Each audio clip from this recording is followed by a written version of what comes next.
Viewers, welcome back to our channel. ప్రస్తుతం మనతో పాటు ఉన్నారు ఎంఎన్సీ ఎగ్జిక్యూటివ్, 25 ఇయర్స్ నుంచి అమెరికాలో ఉంటున్నటువంటి వీరభద్ర సార్ గారు. సార్తో మాట్లాడదాం ప్రెసెంట్ అమెరికాలో సిచ్యువేషన్ ఎలా ఉంది అనేది. ఈరోజు చూసుకుంటే మరి 8 లక్షల మందిని ట్రంప్ గెట్అవుట్ అంటున్నాడు. చాలా మందిని రిటర్న్ పంపించేస్తున్నారు, మిలిటరీ ఎయిర్ క్రాఫ్ట్ బుక్ చేసి కూడా. మరి ఒక్కసారి సార్తో మాట్లాడదాం. మరి అక్కడ ఉన్నారు కాబట్టి అక్కడ ప్రెసెంట్ సిచ్యువేషన్ ఏంటి, మన వాళ్ళు ఎలాంటి ఇబ్బందులు పడుతున్నారు అనే దానిపైన.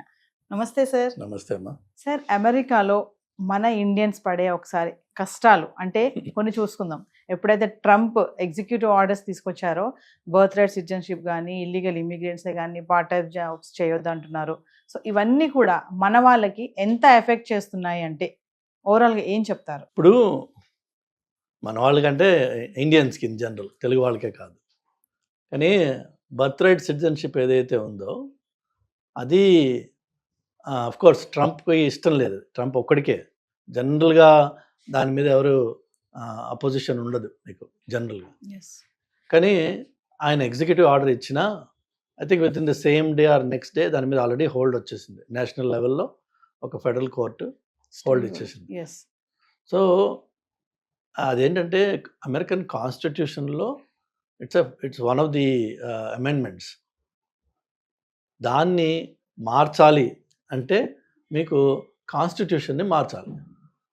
కాన్స్టిట్యూషన్ అమెరికాలో ఇప్పటికీ అమెరికా పుట్టినప్పటి నుంచి కాన్స్టిట్యూషన్ మార్చింది చాలా తక్కువ, అరుదు, చాలా చాలా చాలా చాలా అరుదైన పరిస్థితి. ఎందుకంటే దాని కండిషన్స్ చాలా స్ట్రిక్ట్గా ఉంటాయి. Super majority of the Congress need to approve it, number 1.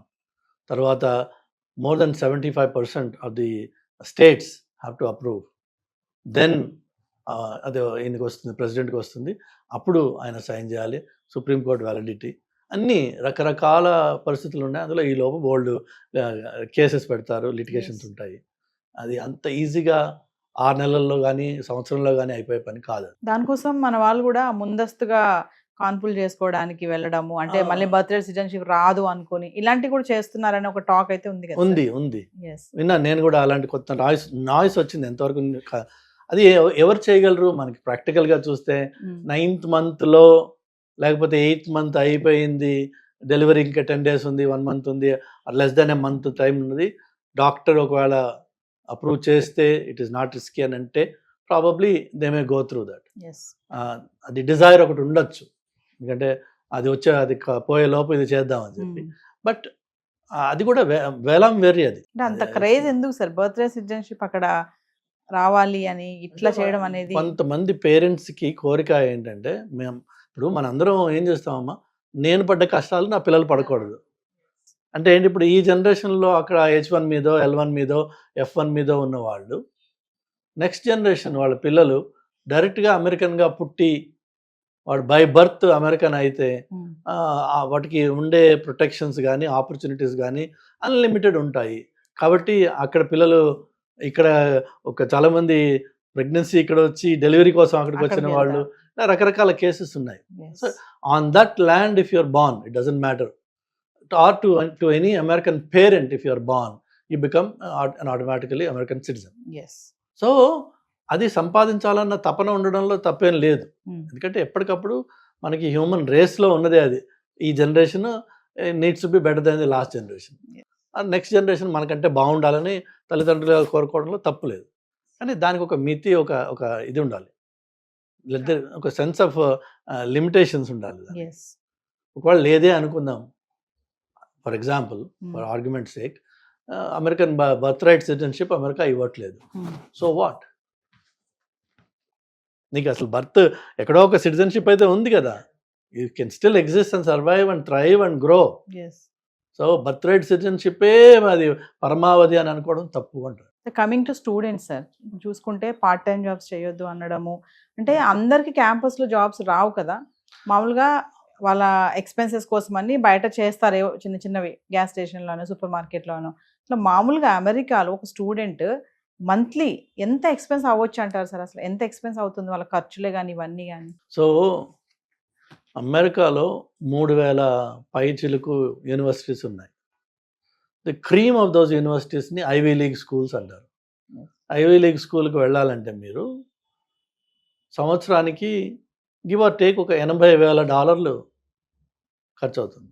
$80,000 55,000 to 60,000 ఎంతో ఫీ ఉంటుంది. Fee. దాని తర్వాత hostel Hmm. Plus of course మన సెల్ఫ్ మన సొంత మెయింటెనెన్స్, ఫోన్ కానీ మిగిలిన బట్టలు కానీ Yes. యూనో ఐ థింక్ 80,000 నేను ఇంకా రీజన్ కొంచెం తక్కువ అంటున్నానేమో, 80 కంటే ఎక్కువే ఉంటుంది. Hmm. అది ఓన్లీ ఆ టాప్ 20 ఇయర్స్ ఉన్నాయి అవి, Yes. వాటిలో ఉంటుంది. దాని తర్వాత మీకు నెక్స్ట్ లేయర్ ఉన్నాయి, వాటికి ఫీజు వచ్చేసి ఎనీథింగ్ బిట్వీన్ 25 to 45,000 ఆ రేంజ్లో ఉంటాయి పర్ సెమిస్టర్. దెన్ నెక్స్ట్ లెవెల్లో ఉన్నాయి 15,000 to 25,000. కొన్ని మరీ చౌకబారు ఉన్నాయి, 5,500, 7,000, 8,000 పర్ సెమిస్టర్ ఫీజు అయ్యేవి. సో ఇది డిఫరెంట్ రేంజెస్. Yes. నెలకి ఎంత ఖర్చు అవుతుంది ఓన్లీ ఫీ పరంగా Fee పరంగా. చూస్తే మీకు 600 నుంచి 6,000 వరకు రేంజ్ కనిపిస్తుంది Hmm. కదా నెలకి. Yes. రూపాయల్లో వేస్తే ఎంత అవుతుంది? అది 5 లక్షల 5 నుంచి లక్షల నుంచి 600 అంటే ఎంత? 50,000. 50,000. 50,000 అక్కడి నుంచి 5 లక్షల వరకు మీకు రేంజ్ కనిపిస్తుంది Yes. ఫీ. దాని తర్వాత మీరు హాస్టల్లో ఉండాలి, లేక చాలా మటుకు మన పిల్లలు వచ్చి వేరే వాళ్ళతో కలిసి ప్రైవేట్ రెసిడెన్స్ రెంట్ తీసుకుని ఉంటారు. అలా ఉన్న వాళ్ళు ప్రాబబ్లీ 750 to 800 ఖర్చు పెడతారు దానికి, రెంట్ అండ్ ఫుడ్ కలిపి. ఆన్ టాప్ ఆఫ్ దట్ వాళ్ళ సొంత సెల్ ఫోన్ వగేరా ఖర్చులు ఇంకొక 200 వేసుకోండి, అంటే ఒక $1,000 ఖర్చు ఉంటుంది వాళ్ళకి. Yes. 12,000 సంవత్సరానికి, అంటే అది ఎంత అయింది? 10 లక్షలు. 10 లక్షలు.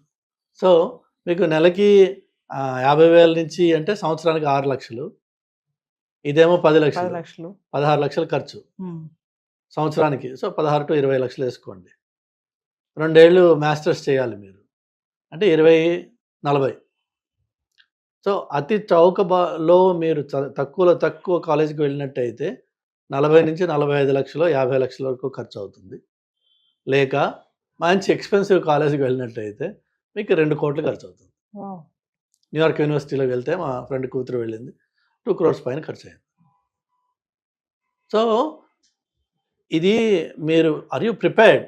మీ దగ్గర మొత్తము 2 ఏళ్ళకి కట్టడానికి ఫీకి మీ దగ్గర డబ్బులు ఉన్నాయా?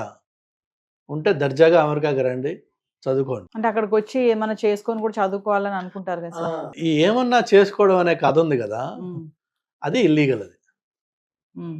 అది ఇల్లీగల్. అది ఇన్ఫ్యాక్ట్ మీరు విన్నారో లేదో, ఈ మధ్య కాలంలో ఏమన్నా చేసుకోవచ్చు అని చెప్పి చాలామంది పిల్లలు వస్తున్నారు. ఆ వచ్చిన వాళ్ళ ఫోన్లని పోర్ట్ ఆఫ్ ఎంట్రీలో వాళ్ళ ఫోన్లు తీసి వాళ్ళ వాట్సాప్లు చదివి, వాళ్ళ బ్యాంక్ డిపాజిట్స్ ఎలా బ్యాంకులో డబ్బులు ఎక్కడి నుంచి వస్తున్నాయి, నీకు ఇండియా నుంచి వస్తున్నాయా, లోకల్గా ఎవరైనా డిపాజిట్ చేస్తున్నారా, Hmm. ఫ్రీక్వెంట్గా మీకు ఎవ్రీ ఫస్ట్ ఒక డిపాజిట్ పడుతుంది అనుకోండి, ఆటోమేటిక్గా అది ఒక ఎంప్లాయ్మెంట్ అన్నది వాళ్ళు చూసి ఆ ప్యాటర్న్స్ బట్టి కనిపెట్టి, లేకపోతే ఫ్రెండ్స్తో మీరు వాట్సాప్లో చాట్ చేసి అని నేను వస్తున్నాను, నాకు కూడా జాబ్ చూడు, నాకు కూడా వర్క్ చూడు, ఆ టర్మ్ చాలు వాడికి జాబ్ వర్క్ చూసి వాళ్ళు అంటున్నారు, so you not coming here just to study, Yes. You not అలా డిక్లైన్. అంటే చదువుకోవడానికి వెళ్ళే వాళ్ళకంటే అక్కడికి వెళ్ళి జాబ్ చేయాలనుకునే ఆలోచనతో వెళ్ళే వాళ్ళు ఎక్కువ ఉన్నారంటే ఏం చెప్తారు సార్? లేదు, అది తక్కువ. అది Hmm. ఎందుకంటే మీకు F1 మీద స్టూడెంట్ వీసాలు తీసుకుని వచ్చేవాళ్ళు లక్షల్లో ఉంటారు. Hmm. H1B వీసాలు ఇచ్చేదే తక్కువ. మీకు సంవత్సరానికి ఉన్న కోటాకి మించి మీకు H1s లేవు. Hmm. అది 1,20,000 ఎంత ఉంది ఇప్పుడు, ఎగ్జాక్ట్ నెంబర్ అంతా నాకు తెలియదు, బట్ అది ఆ నెంబర్ని మించి మీకు రావు వీసాలు. సో అది ఎప్పుడు లిమిటెడ్గానే ఉంటుంది, కంట్రోల్డ్గానే ఉంటుంది అది. వేరేజ్ ఈ స్టూడెంట్ వీసా మీద వచ్చి స్టూడెంట్గా కాకుండా వేరే ఏదైనా వర్క్ చేసుకుని సంపాదించుకుందాము, ఆ సంపాదనతో మిగిలిన చదువుకి ఫైనాన్స్ చేసుకుందాము, దానివల్ల పేరెంట్స్ని కష్టపెట్టకుండా ఈ మొదటి టర్మ్ ఫీ మాత్రమే తల్లిదండ్రుల దగ్గర తీసుకుని వచ్చేద్దాం అక్కడికి అని సదుద్దేశమే అది. అందులో తప్పేం లేదు, సదుద్దేశమే. కానీ అది it is anti law, it's against the law. Yes. Against the law అంటే ఏంటంటే, మీరు స్టూడెంట్గా ఇక్కడికి వచ్చారు మీరు, కానీ స్టూడెంట్గా కాకుండా మీరు పోయి వర్క్ చేయడానికి చూస్తున్నారు. కాబట్టి అలాంటి వాళ్ళు కూడా ఏదైనా రైట్స్లో పట్టుబడితే, ఏదైనా ఒక రెస్టారెంట్లో జనరల్గా కిచెన్లో వర్క్ చేసేవాళ్ళు కానీ ఇలా హెల్ప్ చేసేవాళ్ళు కానీ ఇల్లీగల్గా ఉంటారన్న విషయము అది జగమెరిగిన సత్యం. సత్యం. సో ఈ ఐస్ వాళ్ళు రైడ్ చేయాలనుకోండి, ఎక్కడికి వెళ్తారు? రెస్టారెంట్స్కి వెళ్తారు. Mexican restaurants, Indian restaurants, Chinese restaurants, Hmm. Easy targets. Yes. ఆ టార్గెట్లో కిచెన్లో పనిచేసే లో లెవెల్ లేబరే కాదు, ఈ బయట నిలబడి సర్వ్ చేసే వాడిని కూడా అడుగుతారు నీ కాగితాలు చూపించరా అని. మీరు నేను ఆమె student in the sound supplies, it doesn't matter, you're a student but you're working here illegally. So ఆ వలలో మనం కూడా పడిపోతాం. సార్ ఫైనల్గా ఒక క్వశ్చన్ చెప్పండి, ట్రంప్ ఎఫెక్ట్ మన వాళ్ళ పైన ఎలా ఉంది అంటే ఏం చెప్తారు? ట్రంప్ ఎఫెక్ట్ మన వాళ్ళ మీద యాక్చువల్గా చూస్తే చాలా అతి తక్కువ in the larger scheme of things, because వాళ్ళకి మెయిన్గా Spanish people is the target. అది మనకి బయట కనిపించే బిగ్ లేబుల్ అనమాట, యాంటై స్పానిష్, యాంటై మెక్సికన్ అని చెప్పి. కానీ మీరు when you dig deeper you'll also see good number of Indians breaking the law. Primary targets వీళ్ళు కాదు, కానీ వల వేసినప్పుడు ఈ చేపలు కూడా పడతాయి. రేస్ లో వీళ్ళు కూడా ఉంటారు, టార్గెట్ వీళ్ళు కాదు, టార్గెట్ వీళ్ళు కాదు. కానీ మరి వల్ల చిక్కున్నావు కదా, చిక్కున్నప్పుడు you have to pay the price. కాబట్టి బెస్ట్ థింగ్ ఏంటంటే ట్రంప్ వచ్చేసి ఆయన ఏమి చేయట్లేదు. అన్ఫార్చునేట్గా ట్రంప్ ఎఫెక్ట్ అని ఈ ఇండియన్ టీవీలో మీడియాలో కొట్టేస్తున్నారు. అది నాకైతే ఇక్కడ I don't think is doing anything blatantly illegal కానీ బ్లేటెంట్లీ యాంటీ డెమోక్రాటిక్ కానీ కాదు. There are things that are objectionable and people will handle that. దానికి లాస్ ఉన్నాయి, దానికి సెనెట్ ఉంది, కాంగ్రెస్ ఉంది, వాళ్ళు చూసుకుంటారు. కానీ మనం as an average common citizen, if you are law abiding, rules పట్టి మీరు ఫాలో అవుతూ మీ జీవితం మీరు గడుపుతున్నట్టయితే, అంటే ఒక స్టూడెంట్గా, ఒక ఎంప్లాయీగా ఎవరు చేయాల్సింది వాళ్ళు చేసుకుంటూ పోతుంటే మిమ్మల్ని ఎవరు ఎక్కడ ఆపరు. అంటే రూల్స్ అయితే ఎప్పటి నుంచి ఉన్న రూల్సే ఉన్నాయి, కాకపోతే కొంచెం మార్పులు చేస్తున్నారు, అందులో కొంచెం స్ట్రిక్ట్ ఎన్ఫోర్స్ చేస్తున్నారు. అలర్ట్. ఇంతకు ముందు వాటిని అంత గట్టిగా ఎన్ఫోర్స్ చేసిన వాళ్ళు లేరు, వీళ్ళు ఎన్ఫోర్స్ చేస్తున్నారు. ఆ ఎన్ఫోర్స్మెంట్లో కూడా మనం ప్రైమరీ టార్గెట్ కాదు, కానీ ఆ వలలో పట్టుబడే అవకాశం ఉంది. వలలో పడకు, నువ్వు సేఫ్గా ఉంటావు. Thank you sir.